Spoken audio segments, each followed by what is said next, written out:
لا إله إلا الله والله أكبر ولله الحمد الله أكبر لا إله إلا الله والله أكبر ولله الحمد الله أكبر كبيرا الحمد لله كثيرا سبحان الله بكرة وأصيلا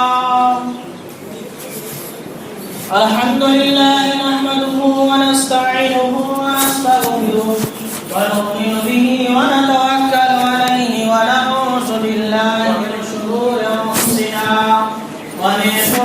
أنفسنا ومن سيئات أعمالنا من يهده الله فلا مضل له ومن يضلله فلا هادي له أشهد أن لا إله إلا الله وأشهد أن محمدا عبده ورسوله أما بعد فإن خير الحديث كتاب الله وخير الهدي هدي محمد صلى الله عليه وسلم وشر الأمور محدثاتها وكل محدثة بدعة وكل بدعة ضلالة وكل ضلالة في النار وقال الله تبارك وتعالى بسم الله الرحمن الرحيم يا أيها الذين آمنوا قوا أنفسكم وأهليكم نارا وقال الله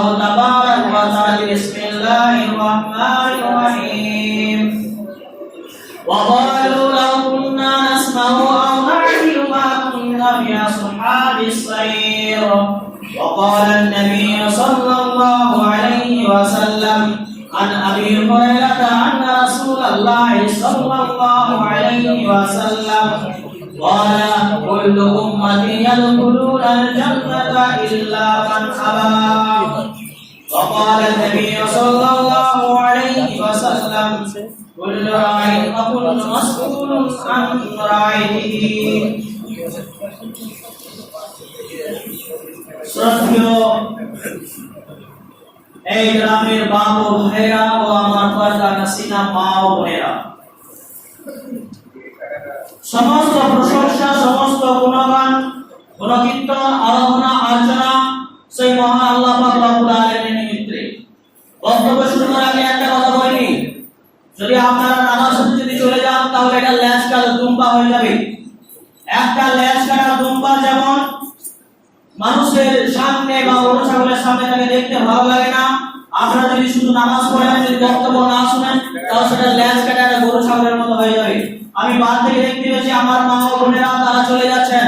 আমি আপনাদেরকে জানাবো নেকির উদ্দেশ্যে যদি চলে আসেন এই মসজিদে নামাজ পড়তে আসেন তাহলে চলে যাবেন না, কারণ আপনাদের জন্য দুটাই সমান। যেমন নামাজ পড়া অনুরূপ নামাজ পড়ার পর বক্তব্য শোনা এটা ইবাদতের মতো। জুমার দিনে 2 রাকাত ফরজ নামাজ এর একটাই কারণ নামাজের আগে যে খুতবা দেওয়া হয় এই খুতবাটা ইবাদতের মধ্যে শামিল। আপনার নামাজ পড়লে যতটুকু নেকি হবে খুতবা শুনলে ততটুকু নেকি হবে।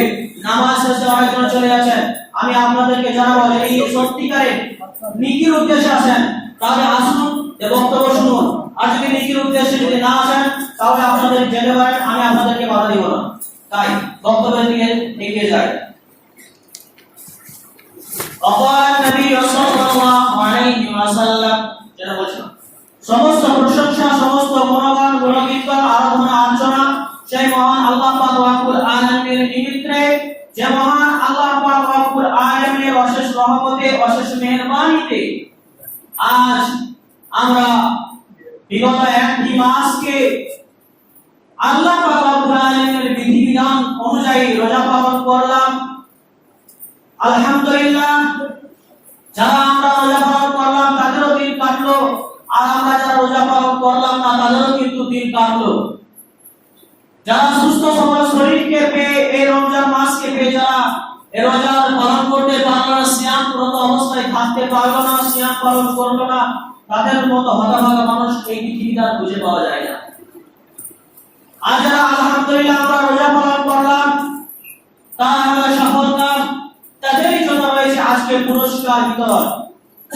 তাদেরই জন্য রয়েছে আজকের ঈদুল ফিতর। তাই আল্লাহ পাক রব্বুল আলামিনের কাছে আমরা অশেষভাবে শুকরিয়া আদায় করি যে আল্লাহ পাক রব্বুল আলামিন আমাদেরকে সেই স্টেজে সেই জায়গায় এসে পৌঁছাতে দিয়েছেন। তাই ছোট্ট শব্দে তার শুকরিয়া আদায় করি, বলুন আলহামদুলিল্লাহ। তারপরে আমার নবী, আপনার নবী, তোমার সারা বিশ্বের নবী, নবীদের শিরোমণি তাজদারে মাদানী জনাব আহমদ মুস্তাফা, মুহাম্মদ মুস্তাফা, সবাই জোরে সোরে বলুন সাল্লাল্লাহু আলাইহি ওয়াসাল্লামের উপরে সমস্ত করি করি সালাম ও শান্তি অবতীর্ণ হোক। বলুন আল্লাহুম্মা আমিন, আল্লাহুম্মা সাল্লি আলাইহি, আল্লাহুম্মা বারিক আলাইহি। ইসলাম, এটা হচ্ছে ঈদুল ফিতরের একটা দিন। মুসলমানদের জন্য দুইটি খুশি রয়েছে, দুইটি ঈদ রয়েছে। একটা হচ্ছে ঈদুল ফিতর আর একটা হচ্ছে ঈদুল আযহা।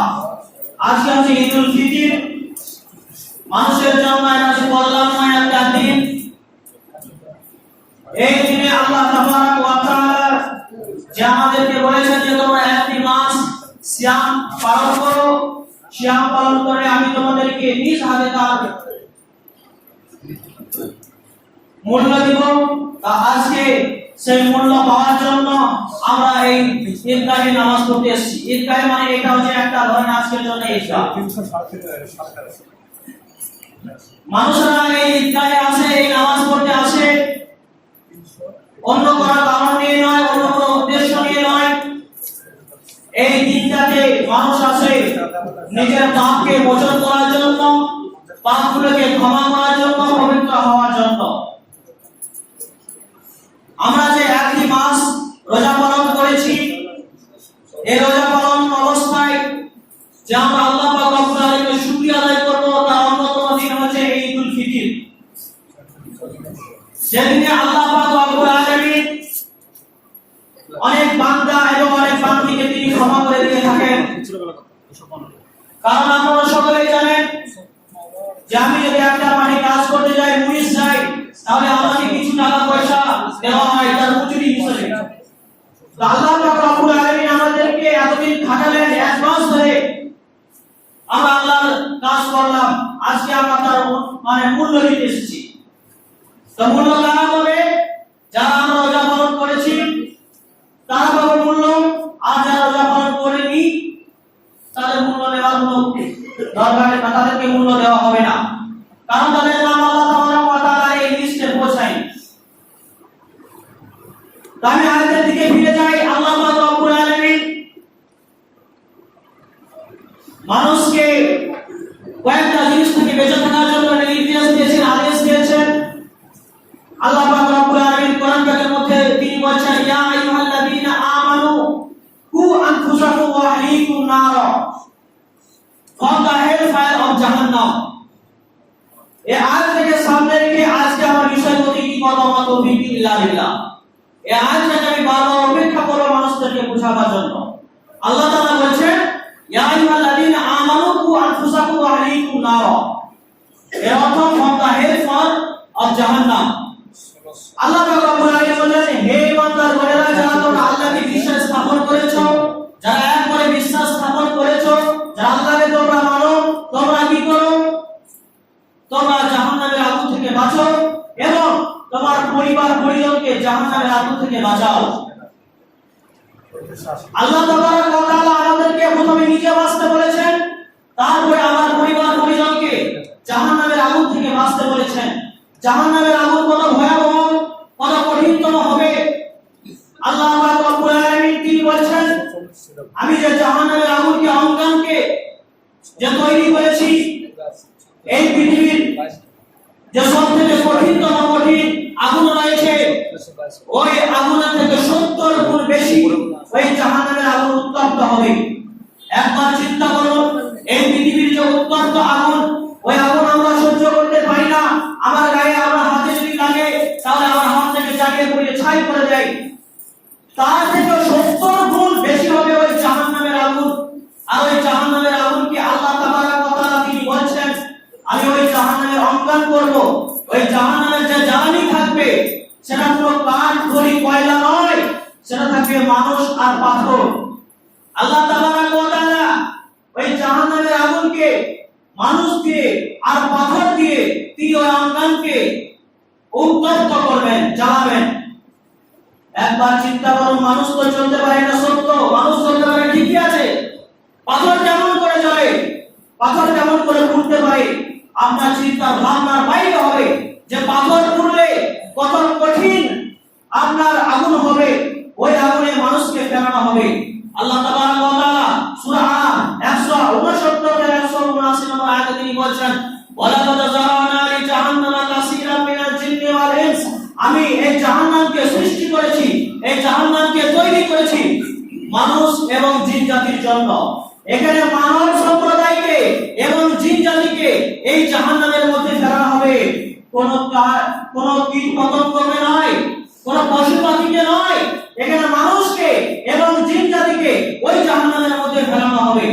বলুন, চিন্তা করুন, এইখানে অনেক মানুষই আমরা রয়েছি যারা হয়তো আমাদেরকে আল্লাহ তাবারক ওয়া তাআলা ওই জাহান্নামে দিবেন, তখন আমাদের অবস্থাটা কি শোচনীয় হয়ে পড়বে, কত ভয়ানক হয়ে পড়বে, কত দর্দনাক আযাব হয়ে পড়বে, কত যন্ত্রণাদায়ক হয়ে পড়বে, এটা আমরা চিন্তা করতে পারবো না। আমরা যে একটি মাস ধরে রোজা পালন করলাম, এভাবে যদি আমরা মনে করি, এটা যদি আমাদের মূল থিওরি হয়ে থাকে যে আমরা একটি মাস রোজা পালন করলাম, রমজান চলে গেল, বাস আমরা রোজা পালন করলাম না, আর আমরা নামাজ পড়লাম না, মসজিদের ধারে কাছে আসলাম না, কোরআন তেলাওয়াত করলাম না, বিভিন্ন ইসলামের যে আইন কানুন রয়েছে, ভুল করা নিষেধ আসিফ রয়েছে, সেগুলিকে আমরা পালন করলাম না, তখন আমাদের অবস্থাটা কি হয়ে পড়বে? আল্লাহ পাক রব্বুল আলামিন তিনি বলেন, তোমরা যে এক মাস কি করে ওয়ার্কশপ করলে, এক মাস যে চললে, এই গতিটাকে আরো 11 মাস তোমরা কি করে অব্যাহত রাখো, আরো 11টি মাস তোমরা আগামী যে 11টি মাস রয়েছে ওই 11টি মাসে তোমরা পালন করো। কারণ যদি তোমরা তা না পালন করো, তাহলে যে এক মাস ধরে তোমরা রোজা পালন করলে, এই রোজা আল্লাহর কাছে কোনো কাজে আসবে না, এই রোজা আল্লাহর কাছে কোনো লাভ হবে না। তাই আমরা বুদ্ধিমান মানুষ, আমরা এখন ডিজিটাল যুগের মানুষ, আমাদের জ্ঞানবান মানুষ, আমরা আমাদের সকলের জ্ঞান আছে, বিবেক বুদ্ধি আছে, সেই বিবেক দিয়ে বুদ্ধি দিয়ে আমাদেরকে বিবেচনা করে আমল করতে হবে, সেদিকে এগিয়ে আসতে হবে। আল্লাহ তাআলা আপনাকে বারবার বলেছেন যে আপনি জাহান্নামের আগুন থেকে বাঁচুন এবং আপনার পরিবারবর্গকে জাহান্নামের আগুন থেকে বাঁচানোর চেষ্টা করুন। জাহান্নামের আগুন কত ভয়ানক হতে পারে আপনার চিন্তার ভাবনার বাইরে, যার মুখে বলা সম্ভব নয়। হাদিসে এসেছে, আবার অনেকজন মনে করবেন এই হাদিসটা শুনে যে হাদিসটা কোনদিন শুনিনি, আপনার কাছে প্রথম শুনছি, আপনি কেমন হাদিস বলছেন? অনেকে বলেছেন আমি শুনলাম। যদি আপনার বিশ্বাস লাগে, আমার কাছে আপনি যখন ইচ্ছা আসবেন, আমি আপনাদেরকে হাদিস দেখিয়ে দেবো, বুখারী শরীফের হাদিস বলে দেবো। আসুন হাদিসের দিকে যাই। আল্লাহ পাক রব্বুল আলামিন আপনাকে ওই জাহান্নামের আগুন কত উত্তপ্ত হতে পারে, কত ভয়ানক হতে পারে, কত যন্ত্রণাদায়ক হতে পারে, আপনাকে আল্লাহ তাআলা, আল্লাহ রাসূল সাল্লাল্লাহু আলাইহি ওয়াসাল্লাম সহিহ হাদিসের মধ্যে বলেছেন যে একটা মানুষকে তার বিশাল আঘাত হবে। একটা মানুষ সে কিয়ামত দিবসে যখন তাকে জাহান্নামের মধ্যে ফেলা হবে, তখন তার বডিটা, তার স্ট্রাকচারটা বিশাল আকারের হবে। কেমন হবে? আল্লাহ রাসূল সাল্লাল্লাহু আলাইহি ওয়াসাল্লাম হাদিস শরীফের মধ্যে বলেছেন যে একটা মানুষ তার যে আপনার দাঁত রয়েছে, ওই একটা দাঁত, এক একটা দাঁত হবে উহুদ পাহাড়ের সমতুল্য। একটা দাঁত, এক একটা দাঁত হবে উহুদ পাহাড়ের সমতুল্য। আর তার আপনার বসার জায়গা, যেখানে সে বসবে, তার প্রশস্ত, তার দূরত্ব হবে 400 কিলোমিটার। মক্কা থেকে মদিনা যত দূর, তার বসার জায়গা হবে 450 কিলোমিটার। এই কান থেকে বাম কান থেকে ডান কান, আর ডান কান থেকে বাম কান, এই এতটা দূর হবে। আল্লাহ রাসূল সাল্লাল্লাহু আলাইহি ওয়াসাল্লাম তিনি বলেছেন, 3 দিন ঘোড়ায় চড়ে যত দূর যাওয়া যায়, তার এক কান থেকে আরেক কান যাওয়ার জন্য কতটা প্রশস্ত হবে, ততটা দূর হবে। এই হাদিস আপনাকে কি করে বোঝায় যে একটা মানুষ কত বড় হবে? একটা মানুষ তার ডান কান থেকে তার বাম কান দূরত্ব হবে 3 দিন তার ঘোড়ায় চড়ার পর। 3 দিন ঘোড়ায় চললে যতটা পথ যাওয়া হয়, এক কান থেকে আরেকটা মানুষ, এক কান থেকে আরেকটা কান পর্যন্ত 3 দিন ঘোড়ায় চলে যতদূর যাওয়া যায়, তার দূরত্ব ততদূর হবে। এই মানুষ আপনাকে কি করে বোঝায় যে ওই মানুষ কত বড় হবে? আর কি হবে? তার গায়ের চামড়া হবে 42 গজ মোটা, তার গায়ের চামড়া হবে 42 গজ মোটা, এই মানুষ আপনাকে কি করে বোঝায় যে ওই মানুষ কত মোটা হতে পারে, কত বড় হতে পারে? এবং তার যে উরু রান রয়েছে সেই রান হবে 22টা পাহাড়ের সমপরিমাণ। আপনাকে আমি কি করে বোঝাই যে ওই একটা মানুষের 22টা পাহাড়ের সমপরিমাণ যদি আপনার উরু রান হয়, তাহলে ওই মানুষ কত বড় হতে পারে, ওই মানুষের আকৃতি কত মোটা হতে পারে, ওই মানুষ কত বড় হতে পারে? আমরা সাধারণভাবে আমরা যে মানুষ 5 ফুট 6 ফুট, এই মানুষের দাঁত একটু বড়, এই একটু দাঁত যদি এত বড় স্ট্যাচু হতে পারে, এত বড় বডিটা হতে পারে, সেই কিয়ামত দিবসে একটা আল্লাহ রাসূল বলেছেন যে ওই মানুষের দাঁত হবে উহুদ পাহাড়ের সমপরিমাণ। তা উহুদ পাহাড় কত বড়? যে উহুদ পাহাড়, এটা যারা সৌদি আরব গেছে, যারা হাদিস কোরআন পড়েছে, তারাই জানে যে উহুদ পাহাড় কত পরিমাণ হবে। তা সাধারণভাবে মনে করেন যে একটা মানুষের দাঁত যদি পাহাড় সমপরিমাণ হয়, তাহলে সেই মানুষটা কত বড় হতে পারে? এই হাদিস আপনাকে কি করে বোঝায় যে ওই মানুষের অবস্থাটা, ওই মানুষের বিরক্ত, ওই মানুষটা কত বড় বিশাল হতে পারে?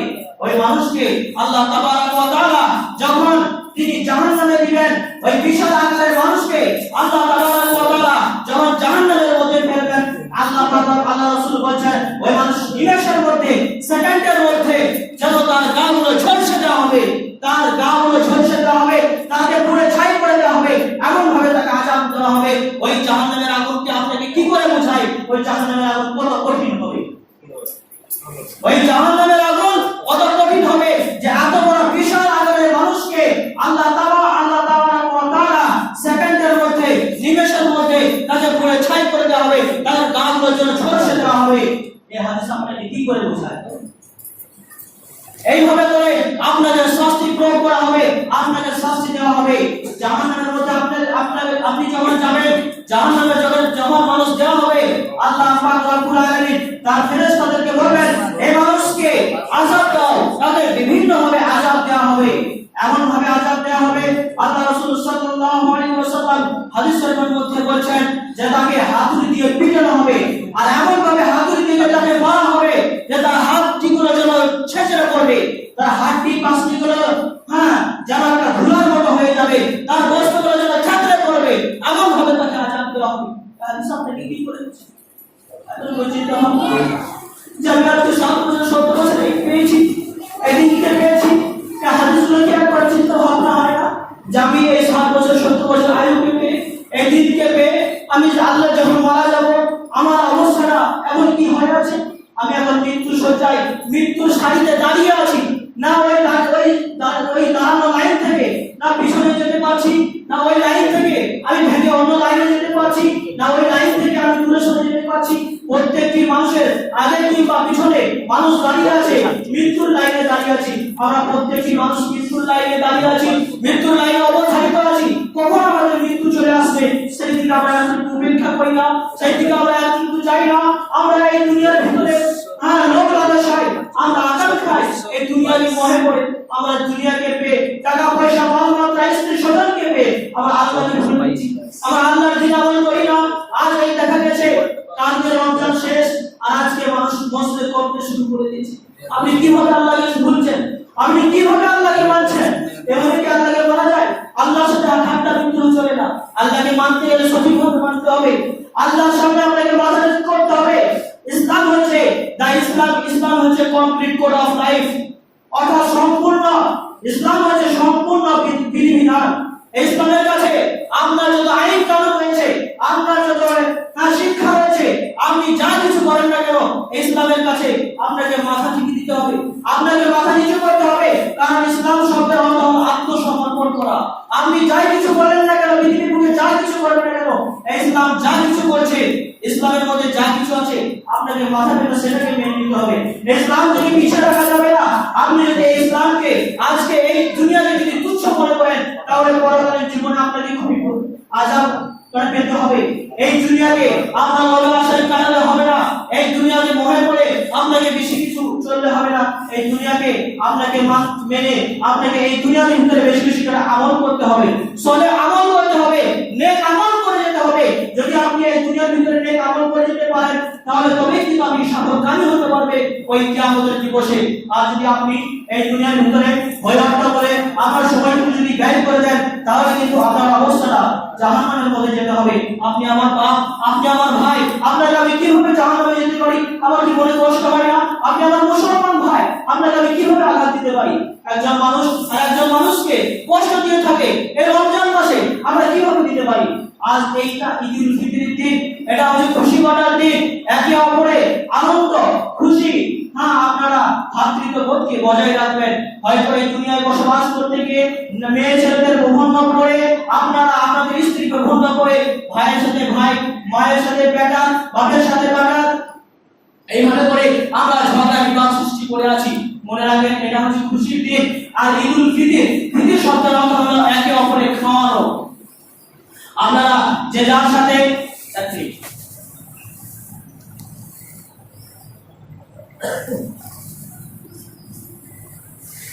আপনারা একে অপরের সাথে ভ্রাতৃত্ববোধ করবেন, কারণ এই দিনে আল্লাহ পাক রব্বুল আলামিন তিনি খুশি বলেছেন। কারণ এই দিনে মুত্তাকি ব্যক্তিরা তারা সফলকামী হতে পারে, সফলকামী হয়। তাই সেই দিকে লক্ষ্য রেখে আপনার ভ্রাতৃত্ববোধকে চালু করবেন। আপনার বাড়িতে মাংস আছে, ওর বাড়িতেও মাংস আছে, তাই বলে আপনি ওর বাড়িতে মাংস দিবেন না, এটা নয়। আপনি দেন ওর বাড়িতে, আর ওই বাড়িও আপনাকে দিবে। যে প্রথমে দিবে আল্লাহ তার প্রতি বেশি খুশি হন। তাই আপনি মনে করেন যে আমার ভাই যার সাথে আমার বেশিরভাগ ঝগড়া হয়ে থাকে তাকে আমি কিছু খাবার দিয়েছি, যাতে আল্লাহ পাক রব্বুল আলামিন আপনাকে বেশি করে খুশি হয়, আপনার প্রতি আল্লাহ বেশি করে ভালোবাসেন। আপনি কি চান না? এবার আসুন আমাদেরকে ভ্রাতৃত্ববোধকে চালু করে ইসলামিক পন্থায় আপনাকে জীবন কাটাতে হবে। যে কথায় যাচ্ছিলাম, আল্লাহ পাক রব্বুল আলামিন আমরা যে আমাদেরকে 7 বছর দিয়েছেন, 14 বছর একটা আয়ু দিয়েছেন, নির্দিষ্ট সময় দিয়েছেন, সেই সময় যদি আমার জীবনটিকে উপলব্ধ না করতে পারি, ইসলামিক আইন অনুসারে সিরাতুল মুস্তাকিমের পথে আমি আমার জীবনটাকে যদি না চালাতে পারি, তাহলে আমার অবস্থাটা কি হবে? আল্লাহ পাক রব্বুল আলামিন কাল কিয়ামতের মাঠে আপনাকে যখন পাকড়াও করবেন, আপনাকে যখন ধরা হবে, আপনার প্রত্যেকটি জিনিস আপনাকে পুঙ্খানুপুঙ্খভাবে সেদিন জবাব দিতে হবে। সেদিন পালানো কোনো থাকবে না। আপনার মাথার সূর্যের আপনার মাথার উপরে এক হাত কিংবা হাত করে সূর্য নিচে নেমে আসবে, আর সেই দিন আপনার ওই সূর্য নিচে নামার কারণে আপনার মাথার মগজগুলো টক টক টক টক করে ফুটতে থাকবে, আর আপনার কানের ছিদ্র দিয়ে, আপনার নাকের ছিদ্র দিয়ে সেগুলি টক টক টক টক করে ফুটতে থাকবেন। এবং সেই দিন আমার অবস্থাটা কি হবে? আপনার মাথার মগজগুলো টক টক করে ফুটবে, যেমন ভাত ফুটে সেভাবে আপনার মগজগুলো ফুটবে। এই হাদিস অনেকবার বলেছি, কিন্তু আজকে বলতে বাধ্য, কারণ আমাদেরকে এগুলো জানতে হবে। আসুন তারপরে কি করবেন? আল্লাহ পাক রব্বুল আলামিন ওই মানুষগুলোকে যারা জাহান্নামী ব্যক্তি হবে তাদেরকে আল্লাহ পাক রব্বুল আলামিন তার ফেরেশতাদের মাধ্যমে টানতে টানতে ওই জাহান্নামের মধ্যে ফেলানো হবে। যে জাহান্নামের আগুনকে এই পৃথিবীর আগুন থেকে 70 গুণ করে যে ভয়ানক আযাব, ভয়ানক আগুন হতে পারে, মহা আগুন হতে পারে, ওই আগুনে মানুষদেরকে ফেলানো হবে। আল্লাহ পাক রব্বুল আলামিন কোরআনুল কারীমে সূরাতুল মুলকের ভিতরে বিস্তারিতভাবে ব্যাখ্যা তিনি বলছেন যে কুল্লামা আল্লাহ পাক রব্বুল আলামিন ওই আয়াতে তিনি বলছেন যে মানুষদেরকে যখন জাহান্নাম নির্দিষ্ট করা হবে, যে এই সমস্ত মানুষকে জাহান্নামের মধ্যে ফেলানো হবে, আল্লাহ পাক রব্বুল আলামিন তার ফেরেশতাদের মাধ্যমে টানতে টানতে তাদেরকে জাহান্নামের মধ্যে ফেলানো হবে। আর ওই জাহান্নাম আপনাকে ধাও করার জন্য, আপনাকে খাওয়ার জন্য, যেন ওই জাহান্নামের আগুন অপর দিকে উঠলে উঠছে, যেমন সাগরের পানি অপর দিকে উঠলে উঠে ঢেউ আসে, সেই রূপ আপনাকে ধাও করার জন্য, আপনাকে জাহান্নাম খাওয়ার জন্য উঠবে উঠবে, খাওয়ার জন্য আপনাকে ধাও করবে। সেই দিন আল্লাহ পাক রব্বুল আলামিন বলছেন ওই মানুষগুলোকে যখন জাহান্নামের মধ্যে দেওয়া হবে, যখন তারা ওই জাহান্নামের মধ্যে আযাবকৃত অবস্থায় থাকবে, ওই অবস্থায় আল্লাহ পাক রব্বুল আলামিন যে নির্ধারিত ফেরেশতাগণ রয়েছেন, ওই ফেরেশতাগণ জিজ্ঞাসা করবে, এ জাহান্নামী ব্যক্তিরা, তোমাদের কাছে কি কোনো সৎ প্রদর্শনকারী, কোন জান্নাত জাহান্নাম সম্পর্কে বলার জন্য? আজকে আমি যে জাহান্নাম সম্পর্কে বলছি, আজকে আমি যে জাহান্নামের ভয়াবহতা বলছি, এই সম্পর্কে আপনি কালকে কিয়ামতের মাঠে যখন আপনি জাহান্নামে যাবেন, তখন আপনাকে জিজ্ঞাসা করা হবে যে তোমাদের কাছে কোনো ভয় প্রদর্শনকারী, তোমাদের কোনো ভয়াবহ সম্পর্কে, আযাবকৃত অবস্থায় এ সম্পর্কে তোমাদের কাছে কোনো বলেনি, তোমাদেরকে সতর্কবাণী কেউ করেনি, তখন আমরা এক বাক্যে বলবো জি হ্যাঁ, ওয়াজুবালা আমাদের কাছে ভয় প্রদর্শনকারী এসেছিল, যেমন আমি আজকে এসেছি আপনাদের সামনে। হ্যাঁ, অনুরূপ সেই দিন বলবো, সত্যি কথাই বলবো যে হ্যাঁ, আমাদের কাছে ভয় প্রদর্শনকারী, আমাদেরকে সিরাতাল মুস্তাকিমের পথে চলার জন্য এই জাহান্নামে এইভাবে আযাব দেওয়া হবে এই সম্পর্কে বলার জন্য আমাদের কাছে মানুষ এসেছিল। বাট আমরা তাদেরকে ঝুট্টা মনে করেছিলাম, ফাকাসসাবনা ওয়া কুলনা মা নাযালাল্লাহু মিন শাইইন, আমরা তাদেরকে ঝুট্টা মনে করেছিলাম, মিথ্যুক মনে করেছিলাম, আর তাদেরকে দূর করে তাড়িয়ে দিয়েছিলাম। তাদের কথাকে আমরা মানিনি, তাদের কথাকে আমরা তুচ্ছ মনে করে তাদেরকে হাঁকিয়ে দিয়েছিলাম, তাদেরকে তাড়িয়ে দিয়েছিলাম। সেই তখন ওই মানুষরা শুধু আফসোসের হিসাবে শুধু পরিতাপ করে বলবে, ক্বালু লাউ কুননা নাসমাউ আও নাকিলু মা কুননা ফি আসহাবিস সাইয়্যিদ। সেই দিন ওই জাহান্নামী ব্যক্তিরা পড়তে অবস্থায় তারা বলবে, হে আল্লাহ, যদি আমরা সেই দিন ওই মানুষের কথা যদি শুনতাম, ওই আলেমদের কথা যদি শুনতাম, ওই মাওলানা সাহেবের কথা যদি শুনতাম, এই দুনিয়ার ভিতরে যদি আমল করে যেতাম, তাহলে আজকে এই জাহান্নামের মধ্যে পড়তে হতো না, এই জাহান্নামের মধ্যে আগুনের মধ্যে থাকতে হতো না।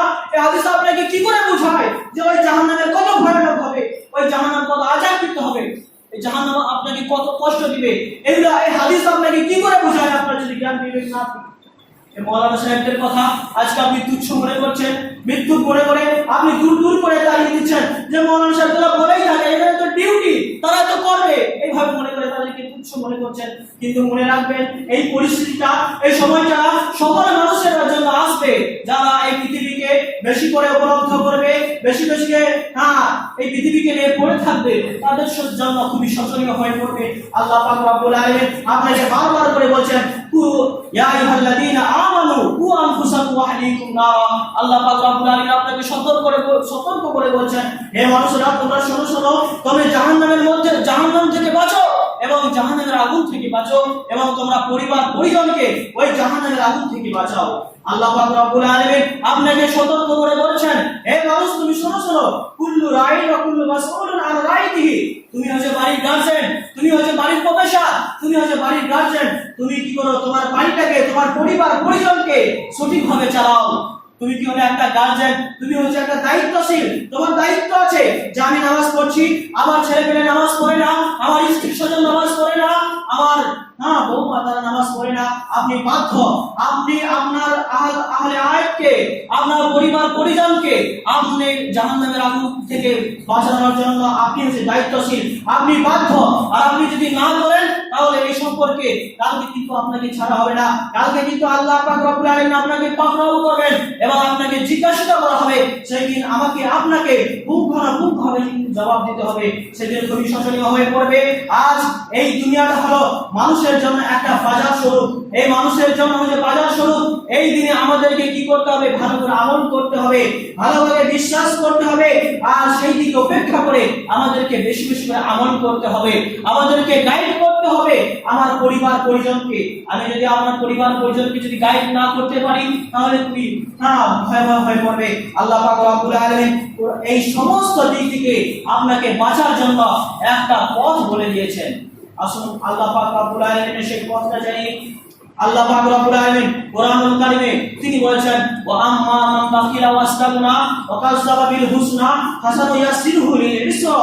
আল্লাহ পাক রব্বুল আলামিন আপনাকে বলছেন, এই আয়াতের তাফসীর যারা তাফসীর করছেন তারা বলছেন, হে মানুষেরা, তোমরা শোনো। আল্লাহ রাসূল বলছেন এই হাদিসটা, এই কোরআনের আয়াত থেকে তাফসীর করতে গিয়ে, যে মানুষ যখন মারা যাবে, যখন তাকে কবরস্থানে কবর দেওয়া হবে, দুইজন ফেরেশতা যারা আসে তাকে জান্নাতি কিংবা জাহান্নামী ডিসাইড করে দেওয়া হবে, ফয়সালা করে দেওয়া হবে। তারপরে আরো দুইজন ফেরেশতা তারা আসবেন, এসে ওই ব্যক্তি যদি জান্নাতি ব্যক্তি হয়, তাহলে ওই ব্যক্তিকে জাহান্নামের স্টাডি দেখানো হবে, জাহান্নামের পথ দেখানো হবে।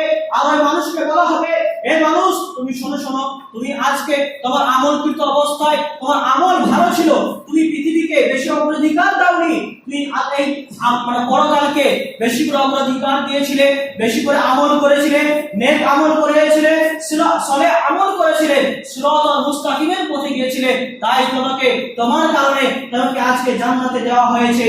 কিন্তু এ মানুষ শোনো, তোমার কপালে কিন্তু জাহান্নামও লেখা ছিল। তুমি পৃথিবীতে যা শুধু আমল করেছিলে বলে তোমাকে জান্নাতে দেওয়া হয়েছে। আর যে ব্যক্তি জাহান্নামী হবে ওই ব্যক্তির কাছে যাওয়া হবে, আর ওই ব্যক্তিকে বলবে, এই জাহান্নামী ব্যক্তি তুই শুনে নে, এই যে দেখ তোর কপালে কিন্তু জান্নাত লেখা ছিল, তোর কপালে কিন্তু জান্নাত লেখা ছিল, জান্নাতের রাস্তা দেখ, এই মানুষ তুই জান্নাতের রাস্তা দেখ। ওই মানুষকে তখন বলা হবে তোর কপালে জান্নাত ছিল, কিন্তু তুই দুনিয়ার ভিতরে দুনিয়াকে বেশি করে অগ্রাধিকার দিয়েছিলে, তুমি দুনিয়ার ভিতরে বেশি করে দুনিয়া করেছিলে, টাকা পয়সা মালপত্র পেয়ে, স্ত্রী স্বজনকে পেয়ে তুমি দুনিয়াকে ভুলে গেছিলে, তুমি আখিরাতকে ভুলে গেছিলে, ফলে আজকে তোমাকে জাহান্নামের মধ্যে দেওয়া হয়েছে। এই জাহান্নামের মধ্যে দেওয়া হয়েছে, এটা আল্লাহর দোষ নয়।